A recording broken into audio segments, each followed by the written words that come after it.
compartilhar a palavra do Senhor. Para mim é um enorme privilégio poder ocupar esse espaço aqui para falar da palavra do nosso Deus, principalmente do assunto assim que é o maior assunto da nossa fé, que é a ressurreição de Jesus. Mas a ressurreição de Jesus começa muito antes do que a gente costuma olhar na Bíblia. Então, antes da gente começar a olhar para esse texto, eu queria convidar os irmãos para curvarem as suas cabeças e a gente orar. Senhor Jesus, muito obrigada, Pai, por esse momento em que nós estamos aqui com a Igreja do Senhor juntos para podermos estudar a Tua Palavra. Obrigada, Senhor, porque enquanto muitas pessoas se escondem, Senhor, de guerras e conflitos, enquanto muitas pessoas, Senhor, precisam se esconder para sobreviver, enquanto muitas pessoas precisam esconder as suas Bíblias para não serem presas, muitas pessoas precisam fazer isso de maneira escondida e camuflada. Nós temos liberdade para estudar a Sua Palavra, Senhor, então eu te agradeço profundamente, Senhor, por poder estar aqui com os meus irmãos. Senhor, eu te peço para que o Senhor fale conosco, para que nós possamos ter um entendimento da Tua Palavra, da Tua Bíblia, e para que a gente seja transformado pelo poder do Espírito Santo, Pai, em nome de Jesus. Amém. O pastor André me fez esse convite generoso de compartilhar com vocês a respeito da Páscoa. Então eu quero convidar os irmãos a abrirem lá em Gênesis, não, desculpa, em Êxodo. Lá em Êxodo 2. Hoje nós não estudaremos o Novo Testamento ainda. A gente vai começar um pouquinho antes. Gênesis, desculpa, eu quero Gênesis. Êxodo 2.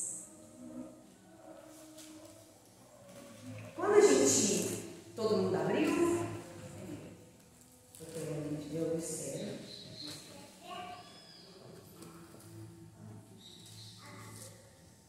Amém? Amém. Misericórdia ainda? Ninguém fala, mas eu só estou escutando a Bíblia assim. Não tem problema. A gente sabe, quem nasceu na igreja, nós sabemos que o povo de Deus passou por uma trajetória longa. Adão e Eva foram criados lá no Éden, à imagem e semelhança de Deus, para a glória de Deus, em perfeita harmonia com toda a criação. Mas a serpente, o mal, entrou no jardim e Eva permitiu dar ouvidos a Satanás e desobedeceu a ordem de Deus e transgrediu a ordem direta de Deus de não comer da árvore da vida do bem e do mal, do conhecimento do bem e do mal. Ela não só desobedeceu a ordem de Deus, como ela também ofereceu ao seu marido, que por negligência, por desobediência, aceitou a comer daquele fruto e desobedecer a ordem de Deus. Então, naquele momento, algo na eternidade foi desfeito. Uma perfeição de Deus foi desfeita. E Deus teve que promover um primeiro sacrifício. Adão e Eva perceberam que estavam nus, não porque a nudez fosse má em si, mas porque eles agora tinham o conhecimento do bem e do mal. Então eles precisavam tapar a sua nudez. E Deus fez um primeiro sacrifício. Eles estavam se cobrindo com folhas de figueira, mas o Senhor foi lá e os cobriu com alguma coisa que fosse mais duradouro, mais permanente e mais protetor. Deus os cobriu com peles de animais.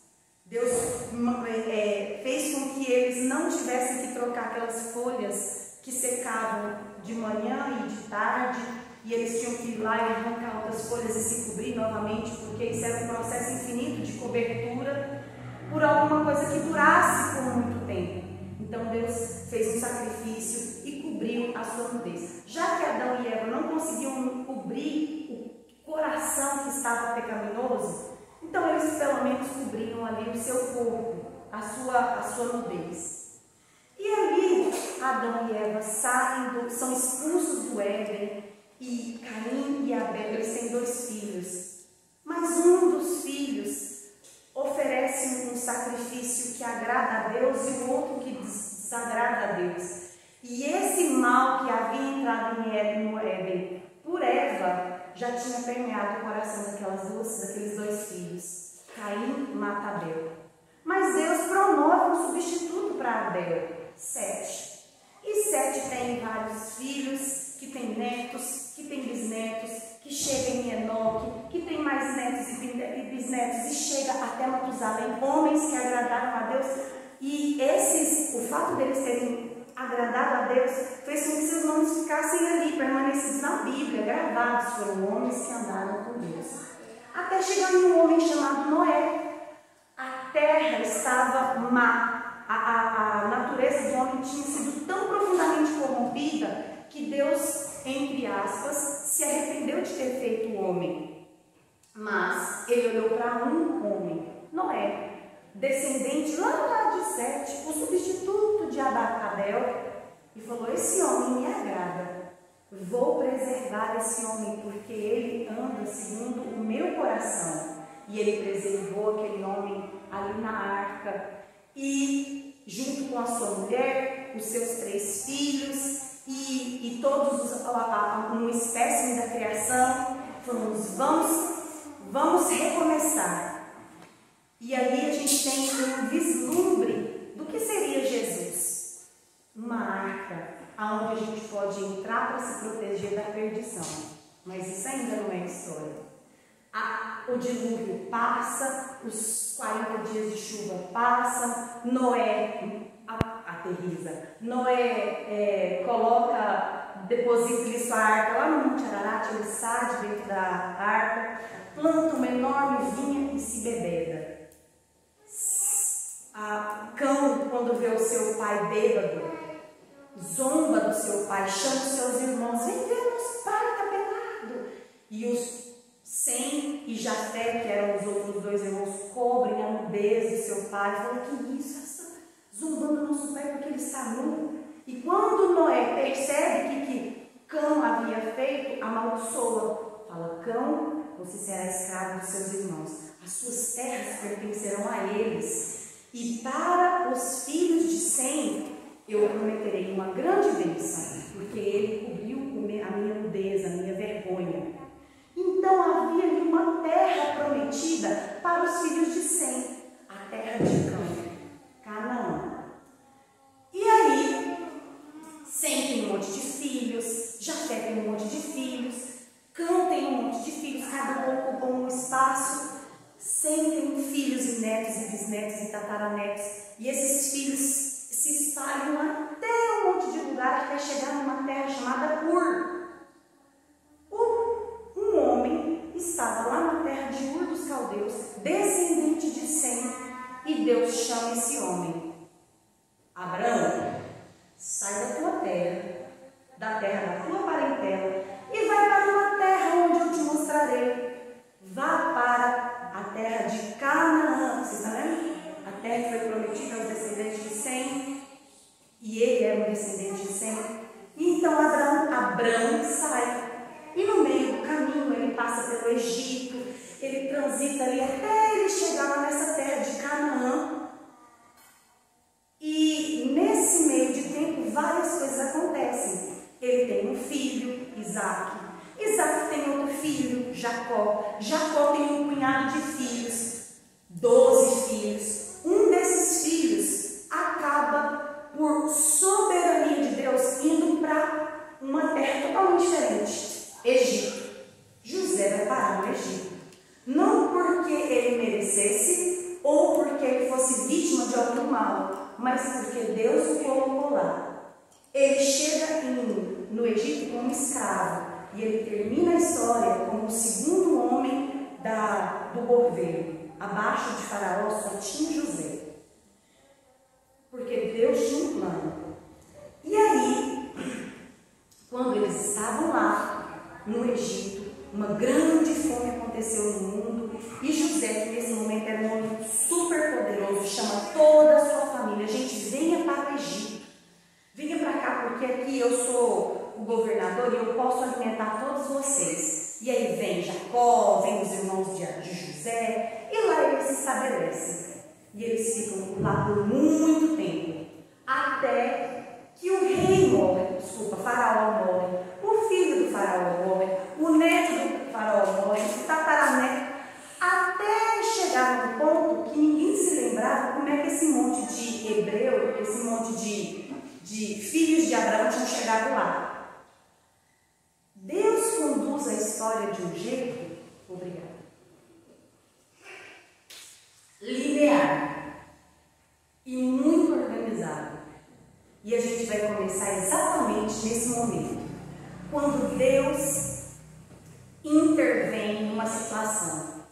O povo descendente de Abraão tinha se multiplicado muito. Eles tinham tido filhos e netos, e bisnetos, tataranetos. E mesmo morando no Egito, eles começaram a ficar cada vez mais poderosos. Poderosos não em poder político, mas em números. Os filhos de Abraão eram numerosos como as estrelas do céu, porque Deus havia prometido isso há muito tempo atrás para Abraão. Então, primeiro Faraó falou assim: vamos matar esses bebês, porque se os meninos forem exterminados, então esse povo vai ser eliminado. Mas acontecia justamente o contrário. Antes das parteiras egípcias chegarem para poder sufocar os bebês após o parto, as mulheres descendentes de Abraão, elas tinham os filhos muito rápido, elas eram muito fortes, elas eram muito vistosas. Então eles não conseguiam eliminar os bebês. Mas Faraó endureceu mais ainda, falou assim: todo menino abaixo de 2 anos, a gente vai matar esses meninos jogando dentro do rio Nilo. Vamos aniquilar todo mundo. Vamos fazer um mutirão. Todo mundo que conheceu um hebreu, que tiver filho de menos de 2 anos, é para pegar e matar pela ordem do rei. E o povo começou a sofrer. E o povo começou a chorar. E o povo começou a clamar ao Senhor de novo. E é daqui que a gente vai partir. Abra um exemplo, por favor, lá no Êxodo 2, 23. Êxodo 2, 23. Todo mundo está aberto, né? E decorrido muitos dias, morreu o rei do Egito, e os filhos de Israel gemiam sob a servidão, ou seja, a escravidão, e por causa dela clamaram, e o seu clamor subiu a Deus. Ouvindo Deus o seu gemido, lembrou-se de sua aliança com Abraão, com Isaque e com Jacó. E viu Deus os filhos de Israel e atentou para a sua condição. Essa minha versão é uma versão da SBB. Alguém tem uma versão diferente da minha? Alguém que tem uma versão diferente da minha, você pode ter para mim? Por gentileza? Ninguém tem? Pode ir.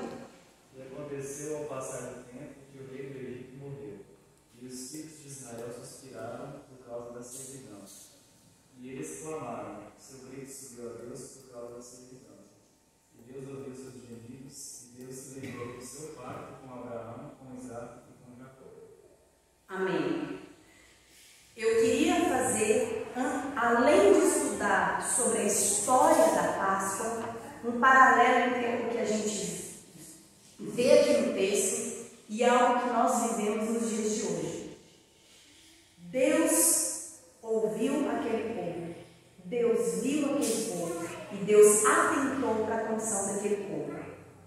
Hoje, nos últimos 3 anos, a gente viu uma grande mudança acontecendo nas nossas vidas por motivos externos. De repente, 3 anos atrás, todo mundo foi obrigado a ficar dentro das suas casas, e a gente ficava acompanhando no jornal quantas mortes hoje? 3 mortes, 5 mortes, 10 mortes, 1.500 mortes por dia. A gente ficava como que contando no relógio, contando a quantidade de mortes por dia e a quantidade de mortes que acontecia em cada um dos lugares.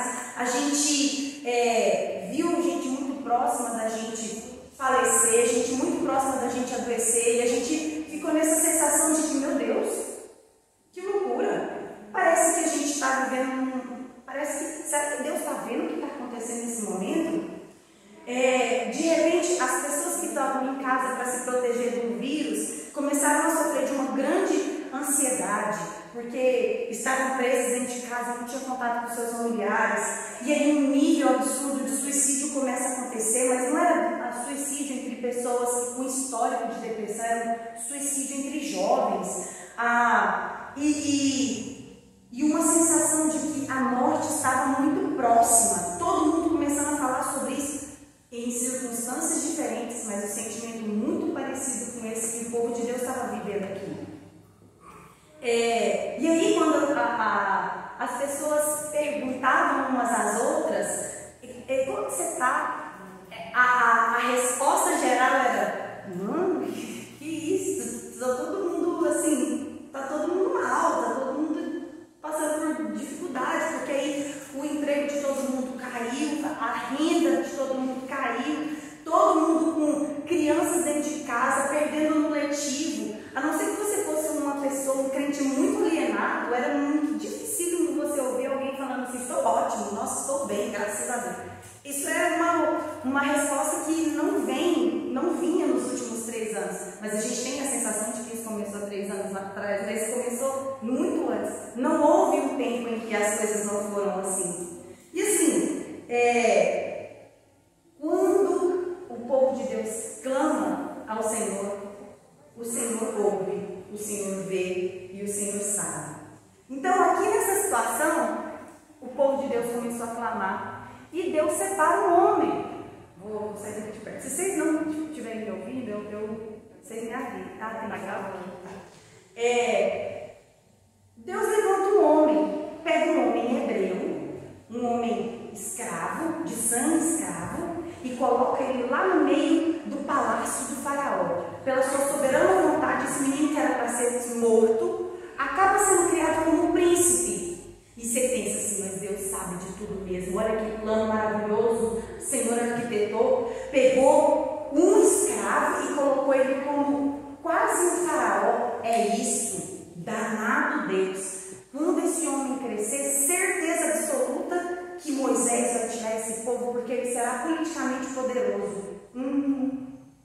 Aí quando você vai lendo os capítulos seguintes, Moisés surta, foge para o deserto, vive como pastor de ovelhas 40 anos e desaparece.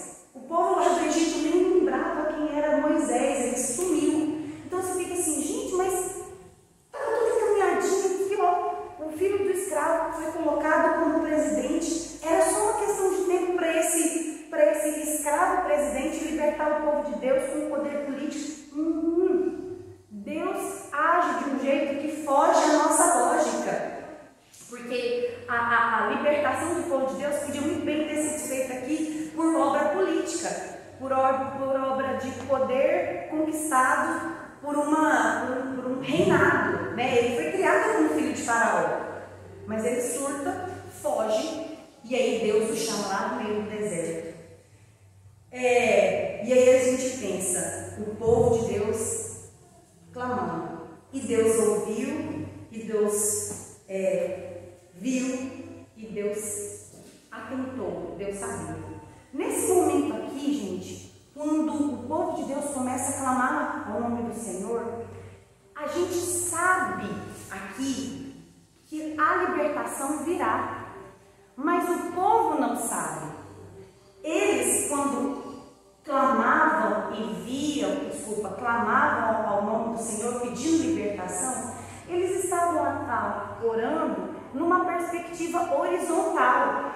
Então eles não sabiam o que viria a seguir. Eles não sabiam que a libertação estava por chegar, que Deus haveria de ouvir. É uma perspectiva temporal assim, de daqui para o futuro. Mas quem está no presente não sabe o que vai acontecer no futuro. Eles não sabiam que o Mar Vermelho estava logo ali e que a libertação estava muito próxima. Eles também não sabiam que logo a seguir eles teriam a terra de Canaã que havia sido prometida para o seu pai Abraão.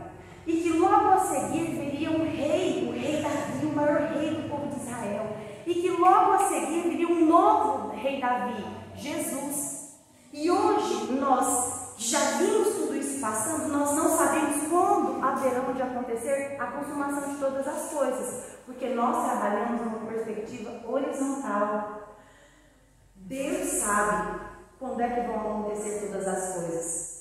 Ele é que sabe aonde é que nós estamos. Então, Faraó morreu, o povo cresceu, o povo ficou oprimido, eles foram transformados em escravos.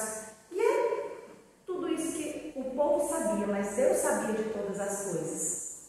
Então, nós quando olhamos para a perspectiva horizontal, a gente precisa confiar que Deus sabe de todas as coisas e que Ele sabe o que é melhor para mim. Mesmo eu não sabendo, e mesmo que aquilo que acontece naquele momento não pareça bom, a gente não consegue perceber a bondade de Deus quando a gente olha pela nossa perspectiva. Mas Deus tudo vê, Deus tudo ouve e Deus tudo sabe. Então, a gente vai começar a pensar sobre isso aqui nesse texto.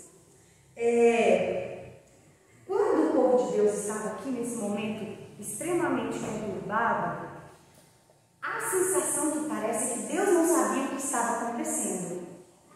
E essa é uma atitude que nós normalmente temos.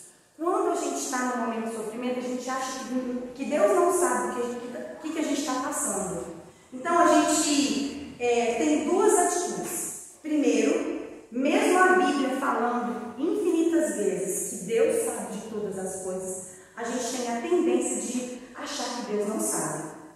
A segunda coisa é que quando a gente acha que Deus não sabe, ou que Deus não sabe, a gente tem a audácia de erguer os pulsos para Deus e discutir com Deus, questionar a vontade de Deus e se rebelar contra Ele. E além disso, a gente vira as costas e sai andando porque a gente acha que Deus fez um mal contra nós de propósito. Se Deus não viu, então pelo menos isso aqui Deus está fazendo alguma coisa para me punir de alguma forma. Se Deus não alivia minhas dores imediatamente, se o meu sofrimento não é sanado na mesma hora que eu oro, então ou Deus não me escuta, ou Ele me escuta e não se importa. Então, se Deus não se importa, por que é que eu vou me importar?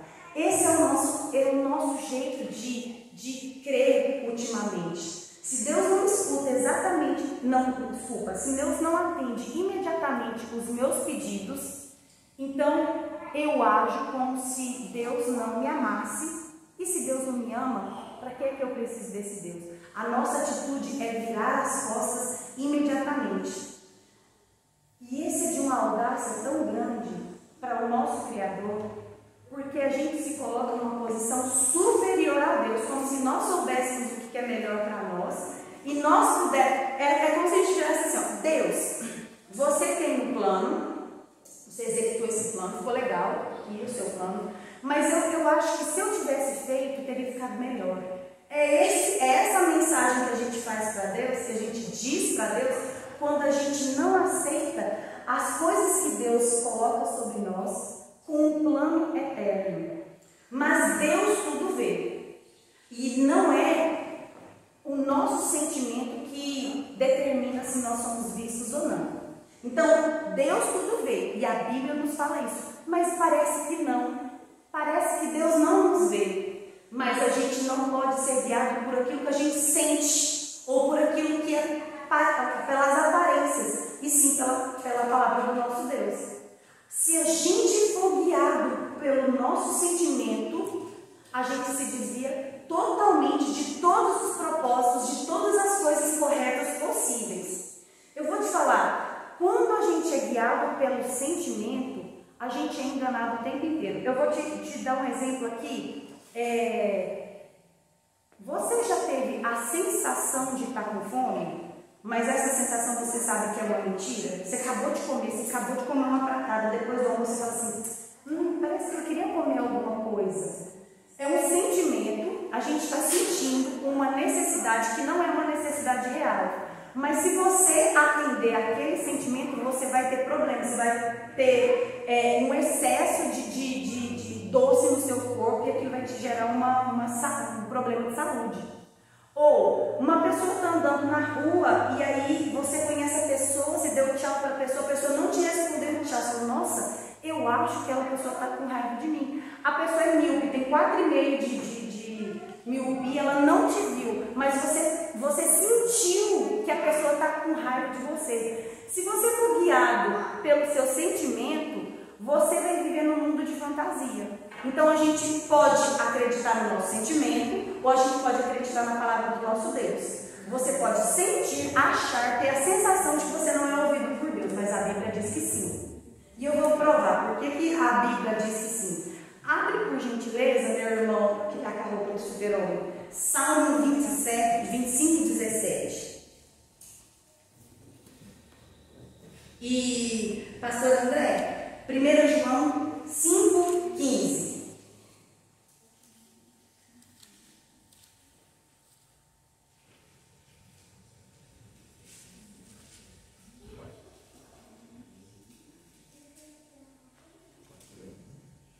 Como que é o nome do irmão mesmo? Rodrigo. Irmão, você vai ler para mim? Alivia-me as tribulações do coração. Tira-me das minhas angústias. São 17? Sou 17. É o 25 e 17? Isso. Lê o 16 e 17. Deixa eu ver. Volta-te para mim e tem compaixão, porque estou sozinho e aflito. Amém. Esse volta-te para mim, na minha Bíblia, ele está com o sentido de volta o seu ouvido para mim. Me atende quando eu estou aflito. Ele vê a minha dor. A Bíblia fala que o Senhor ouve quando eu estou aflito, ouve a minha voz. E 1 João 5,15, pastor André? E se sabemos que Ele nos ouve, quanto ao que lhe pedimos, estamos certos de que obtemos os pedidos que lhe temos feito. E se sabemos que Ele nos ouve, temos certeza que somos atendidos. O Senhor nos ouve e é um privilégio ser ouvido por nosso Deus. É um privilégio. Eu não disse que o Senhor nos atenderá na hora que a gente pede. Eu não disse que o Senhor vai fazer o que a gente precisa no momento que a gente ora. Eu não disse que a gente vai ser aliviado das nossas dores. Mas a Bíblia diz, não eu, a Bíblia diz que Ele nos ouve. E é um privilégio ser ouvido por nosso Deus. Porque a gente sabe 3 coisas. 2. Que o nosso sofrimento, quando a gente é ouvido por nosso Deus, o nosso sofrimento é temporário.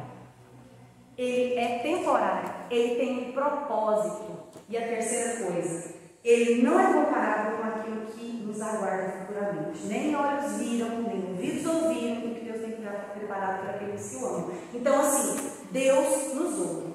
E a Bíblia fala isso. Então, nós não devemos ser guiados pelas circunstâncias, nem por aquilo que a gente sente, por aquilo que a gente acha, mas pelas verdades do Senhor, pelas verdades bíblicas. A segunda coisa aqui desse texto é que o povo de Deus clamou, o clamor subiu ao altar a Deus, e o Senhor se lembra. Aqui na minha Bíblia fala que o Senhor se lembra. Ele se lembra do quê? No texto de vocês fala se lembra também? Êxodo 2:26? 23. Se lembra também na Bíblia de vocês? Lembrou-se da aliança de Abraão. Deus não se lembrou de Abraão, do povo de Deus, porque o povo de Deus era bom. Ele não se lembrou do povo de Deus porque eles clamaram alto o suficiente. Ele não se lembrou do povo de Deus porque eles começaram a praticar coisas boas enquanto eles eram escravos. Ou eles não se lembrou do povo de Deus porque agora eles eram escravos, eles estavam oprimidos. Deus lembrou-se não das circunstâncias do povo de Israel. Deus se lembrou da sua aliança, daquilo que ele havia combinado com Abraão, daquilo que ele havia dito que faria com Abraão. Então, a realidade é que nós temos a tendência de que duas coisas a gente pode pensar. Deus não nos ouve porque nós não somos bons o suficiente. A gente tem a tendência de achar o seguinte: eu não sou uma boa crente, eu peco, é por isso que Deus não me atende. Ou Deus não me ouve porque eu não oro o suficiente, é por isso que Deus não me ouve. Ou Deus não me ouve porque eu não sigo exatamente tudo estritamente naquilo que está na Bíblia, é por isso que Deus não me escuta. Deus não me ouve porque eu peco. Mas Deus não ouviu o povo de Deus porque eles eram bons. Deus ouviu o clamor porque ele se lembrou de uma promessa que havia sido feita para Abraão. Não tem a ver com as atitudes do povo de Israel ali na situação do escravo. Tem a ver com a própria palavra. E aqui eu quero fazer só um adendo. Nós fomos inundados com uma teologia da libertação, aqui no meio protestante, é a teologia da missão integral, que a gente pensa assim: Deus sempre está do lado do oprimido, Deus sempre toma o partido do mais pobre.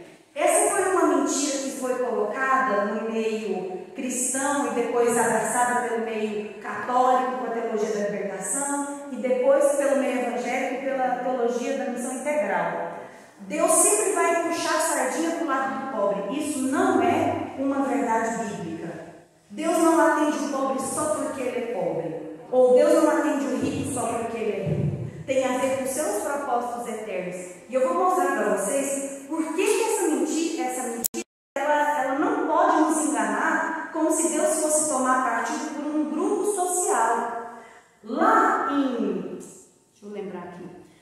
Jeremias 29:4 tem um versículo, eu vou abrir aqui para a gente ler, Jeremias 29:4. A gente fala Jeremias, você já lembra daquele versículo assim: eu é que sei os pensamentos que tenho a vosso respeito, pensamentos de paz e não de mal. Você fala assim: nossa, que confortante, Deus tem esses pensamentos bons a nosso respeito. Mas é Jeremias também que diz o seguinte: eu, o Senhor dos exércitos, o Deus de Israel, a todos os exilados que eu deporei de Jerusalém para a Babilônia, eu colocarei os filhos de Israel para serem escravos na Babilônia.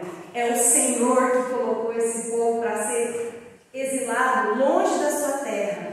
O Senhor colocou muitas vezes o povo de Israel para sofrer, para ser tratado por causa dos seus pecados. Então, muitas vezes, não todas, eu disse muitas vezes Deus oprime o povo para poder trazê-lo de volta para si.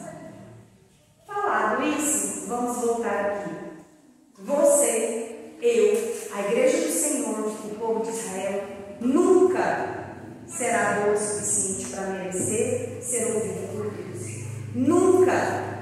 O povo de Deus não foi ouvido porque ele era bom. Porque se nós formos bons o suficientes para merecer alguma coisa de Deus, então a gente não precisa de Deus. A gente pode ser bom sozinho.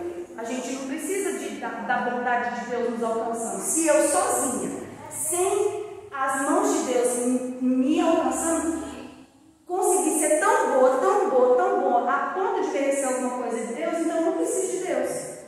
Então, nós nunca seremos bons o suficiente para merecer alguma coisa de Deus. Porque se algum dia Deus nos der alguma coisa que nós merecermos, nós vamos acordar no inferno. Esse é o nosso merecimento. A Bíblia nos fala sobre isso. O salário do pecado é a morte, e é o que a gente merece. Então Deus não nos ouve porque nós merecemos, porque nós somos bons. Nós fazemos parte de um compromisso que Deus fez com o seu povo, uma aliança. E é por isso que Deus se lembra, é disso que Deus se lembra. Deus se lembra da sua aliança. Deus se lembra daquilo que Ele prometeu quando Ele deu o seu Filho lá no Calvário, e a gente vai chegar lá daqui 4 domingos. É por isso que ele ouve o seu povo, é por isso que ele se lembra. Não é por um merecimento nosso, é porque o Senhor se lembra de uma aliança que ele fez, não porque nós merecemos. Mas por fim, o Senhor vê. O Senhor vê todas as coisas, todos os sofrimentos. E aqui a gente tem um conforto. É quase se a gente se sentisse assim, um conforto no nosso coração, que se Deus não visse seria melhor. Ah, Deus não viu. É por isso que Ele permitiu que eu sofresse isso. Eu tenho 3 filhos. E aí, não dava quando eles eram pequenos para poder cuidar de todos na mesma intensidade. Então, quando o João era muito pequenininho e o Murilo tinha 1 ano e pouco, ele uma vez caiu da cama e deu um galo na cabeça, cortou a cabeça, e eu não vi. Então ele chorou muito, eu me senti muito culpada, mas eu não vi, eu estava pedindo outra situação. Eu acho que é muito reconfortante para nós, como seres humanos, pensar que o mal que nos acontece é porque Deus não viu. Porque se tivesse visto, Deus não tinha permitido aquele mal. E esse é um conforto humano, porque não é uma verdade bíblica. O Senhor, Ele sabe tudo, Ele está presente em todos os lugares e Ele poderia evitar todas as situações. Mas se Deus é todas essas coisas, por que Ele permite o mal? Por que Ele permite que o povo de Deus fosse levado cativo e escravizado no Egito? Por que Deus permitiu que eles fossem oprimidos e que os filhos do povo de Israel fossem assassinados no rio Nilo? Por que Ele permite que acidentes aconteçam? Por que Ele permite que os pais se divorciem? Por que Ele permite erros grotescos na vida humana? Minha gente, quando a gente começa a questionar essas questões e a gente começa a olhar pela perspectiva vertical, como eu disse no começo, a gente se esquece que nós temos um Deus soberano. E se eu não creio que esse Deus soberano sabe o que é melhor para nós em uma perspectiva eterna. Então, se eu não creio que esse Deus soberano, Ele é poderoso para me dar o melhor daquilo que eu preciso, então eu não creio que Ele é capaz de levar minha alma para o céu, por exemplo. Eu não creio que Ele possa me salvar. Eu não creio nem sequer que exista céu. Eu não creio que exista uma vida futura e que Deus planejou todas essas coisas para o melhor da minha vida. Eu não consigo crer se eu não confiar plenamente na soberania do Senhor. Então, Deus sabe 3 coisas. Ele sabe o meu sofrimento, mas Ele também sabe quais as situações que maximizarão a sua própria glória. Lembre-se que todas as coisas foram feitas para a glória de Deus. E a glória de Deus, perdão falar isso, mas é mais importante do que o seu e o meu conforto. Todas as coisas são criadas para a sua própria glória. Perdão se você se sente, se algumas situações são ruins para você, porque a glória dele é mais importante do que a nosso conforto, a nossa vida boa, a nossa falta de sofrimento. Outra coisa que Deus sabe é que Ele sabe aquilo que você consegue suportar. Então a gente tem a sensação de que nós somos pessoas, principalmente nessa geração que vivemos hoje, limitadas. Nós somos extremamente acomodados. Então, às vezes, Deus nos coloca numa situação de limite para nos mostrar que nossa força é maior do que aquela que a gente, nossa resistência é maior do que aquela que a gente acha que é. E depois que a situação passa, você fala assim, nossa, eu não sei como eu passei por aquilo. É porque você tinha força. É porque você conseguia. Deus permitiu para te fortalecer. E também, Deus sabe daquilo que você precisa. Você já pegou uma criança pequena e levou essa criança para vacinar? E aí a criança tem que tomar tipo 4 vacinas de uma vez, e aí ela chora, e aquilo dói, e a criança esperneia, e ela, mamãe, por que você está deixando isso acontecer comigo? Porque isso é o melhor para você. Nesse momento, isso é o melhor para você. E ela, eu não queria passar por isso, está doendo. Sim, mas nesse momento a criança criança não entende a totalidade do que representa uma vacina. Dói para ela chora. Mas é isso que ela precisa naquele momento. Então, para finalizar, meus queridos irmãos que me ouviram, é por isso que o Senhor imolou o seu cordeiro antes da fundação do mundo. Porque Ele sabia, porque Ele via e porque Ele se lembrava. Então, antes de qualquer coisa acontecer, de qualquer sofrimento acontecer, de qualquer pecado entrar dentro do mundo, em Apocalipse diz: o cordeiro foi imolado antes da fundação do mundo. Deus pegou o seu filho, o cordeiro perfeito, aquele que não tinha nenhuma mácula, nenhum defeito, e imolou esse cordeiro. Porque não tem a ver com o que a gente faz, não tem a ver com o que a gente merece, não tem a ver com o que a gente quer, nem com aquilo que é mais confortável para nós. Tem a ver com a nossa santificação e salvação. Então, antes da fundação do mundo, antes de Deus ter feito o primeiro sacrifício para cobrir o corpo de Adão e Eva, o seu filho já havia sido morto. E lá na frente, esse mesmo cordeiro imolado será novamente morto, mas de uma forma definitiva. Então, nós precisamos entender que todas as coisas estão dentro do plano soberano do Senhor. E que nada fugiu, nada foi um acidente. Tive que mandar Jesus para morrer para esse povo, porque deu tudo errado. Eles pecaram, aí o pessoal saiu, Caim matou Abel, aí teve que fazer um dilúvio, não deu certo. Não. Nada foge da soberania do Senhor. Porque antes de tudo acontecer, Deus já havia feito tudo para redimir o seu povo. E é antes da fundação do mundo que a Páscoa começa. Vamos orar, vamos abaixar nossas cabeças. Senhor, muito obrigada pelo seu sacrifício por nossas vidas, antes mesmo que nós existíssemos. Obrigada, Senhor, porque o Senhor trabalhou pela nossa salvação antes que nós tivéssemos vindo à existência. O Senhor nos amou antes que nós tivéssemos corpo, ou espírito, ou alma. O Senhor planejou a nossa redenção antes mesmo que o pecado existisse. Porque o Senhor tudo vê, porque o Senhor tudo ouve e porque o Senhor tudo sabe.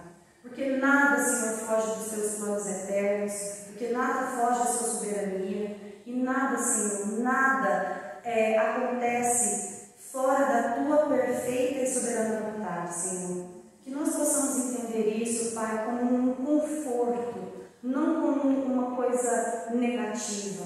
Porque o Senhor sabe o que é melhor para nós. Porque o Senhor sabe aquilo que nos faz crescer, o Senhor sabe o que nos traz para uma vida de santidade, o Senhor sabe o que nos traz para perto de Ti. Então, nos ajuda a entender, Senhor,